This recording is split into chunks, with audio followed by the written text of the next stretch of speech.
Bonjour, aujourd'hui nous allons parler du consentement à la caresse.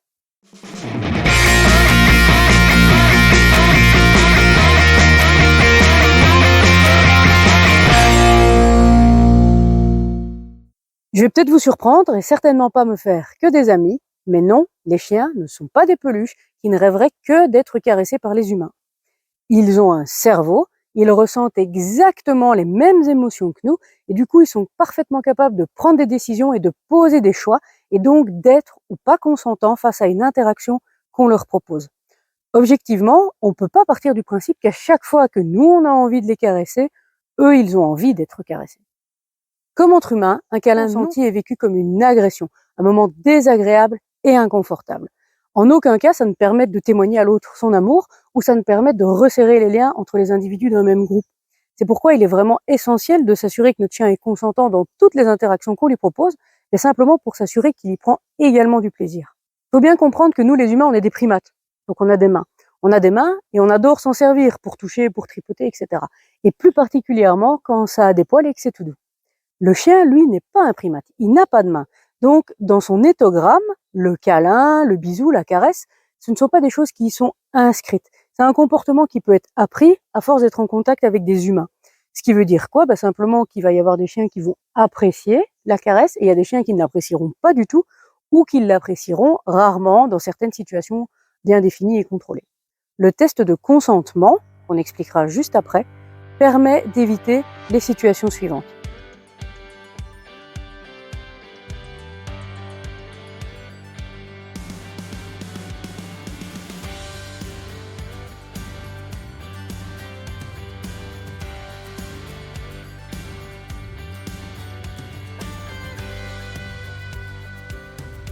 S'assurer du consentement de son chien dans une interaction est quelque chose d'assez facile en fait. La première chose à faire, la première étape, ce serait de ne jamais aller spontanément caresser un chien qui se repose, que ce soit dans son panier ou n'importe où ailleurs. On va s'asseoir au sol ou sur une chaise, sur un divan, et on attendra que le chien vienne à nous. On peut éventuellement l'appeler une seule fois, et s'il ne répond pas à notre appel, c'est simplement qu'il ne souhaite pas d'interaction à ce moment-là.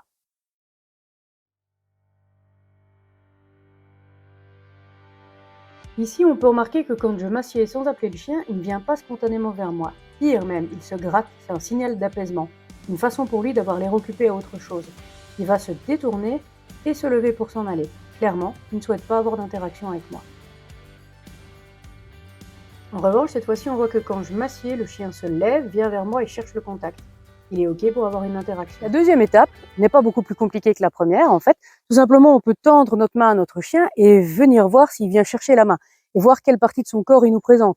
Est-ce qu'il vient avec sa tête? Est-ce qu'il vient avec son poitrail? Est-ce qu'il vient avec ses fesses, par exemple? Ça nous permettra d'avoir une indication sur l'endroit où il souhaite être caressé. Cette fois encore, quand je m'assieds, le chien se lève et vient près de moi. Elle me présente spontanément sa croupe, qui me laisse penser que c'est là qu'elle souhaiterait que je la caresse. Ici, on peut voir que quand le chien vient vers moi, elle s'assied en face, je lui tends la main, elle la renifle, mais non, ma proposition ne l'intéresse pas. La troisième étape consistera simplement à caresser notre chien pendant quelques secondes et puis s'arrêter. On fait une pause et on regarde quelle est l'attitude du chien. Est-ce qu'il vient rechercher notre main? Est-ce que par une quelconque manière, il nous montre qu'il souhaite poursuivre l'interaction? Ou est-ce qu'au contraire, il reste figé ou même il s'en va? Auquel cas, ça veut dire que l'interaction n'est plus souhaitée. Ici, le chien me présente ses fesses, donc je le caresse pendant quelques secondes à cet endroit. Ensuite, je m'arrête, je laisse ma main sur le côté, il prend le temps de réfléchir et choisit de venir rechercher ma main. Je continue du coup à le caresser pendant quelques secondes.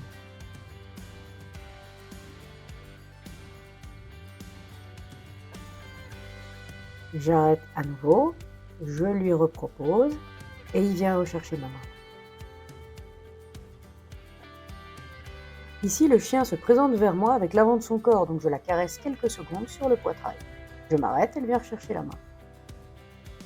Je recommence le test une seconde fois, je m'arrête, elle vient rechercher la main. Je recommence le test une troisième fois, mais cette fois-ci, on verra qu'elle ne vient pas rechercher la main. La dernière étape, évidemment, ça va être tout au long de l'interaction de bien observer les signaux d'apaisement et la communication de notre chien. On a ici un chien qui se lèche le museau, les oreilles en arrière. Ici, le chien essaye de s'écarter, mais il est maintenu avec les bras. Il va mettre ses oreilles latéralement, un petit peu comme Yoda. et il va couper l'interaction avec sa patte. Ce chien-ci aussi refuse l'interaction, il détourne la tête, il essaye de s'écarter et il met également ses oreilles en arrière. La patte posée sur la poitrine permet de maintenir une certaine distance avec lui-même.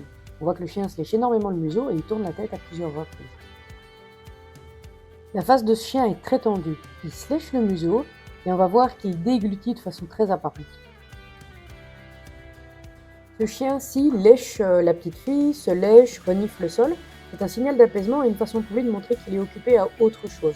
Il a également les oreilles en arrière. La communication de ce chien est extrêmement claire. Il grogne, il monte les dents, il lèche le bout du doigt. Pourtant, l'humain ne la respecte pas et continue d'avancer sa main. Le chien finira même par la mordiller en guise de... Il ne faut surtout pas s'offusquer si notre chien ne veut pas d'une interaction à un instant T. Ça ne remet pas du tout en question la relation qu'on entretient avec lui. Il est peut-être simplement pas d'humeur. C'est pas le bon moment, ou il a quelque chose de plus important en tête. Peut-être aussi qu'on ne le caresse pas au bon endroit ou qu'on ne le caresse pas de la bonne façon. En aucun cas, ça ne remet en question l'amour et l'affection qu'il nous porte. Écoutez vos chiens, respectez-les. J'espère que cette vidéo vous a plu et moi je vous dis à la prochaine fois.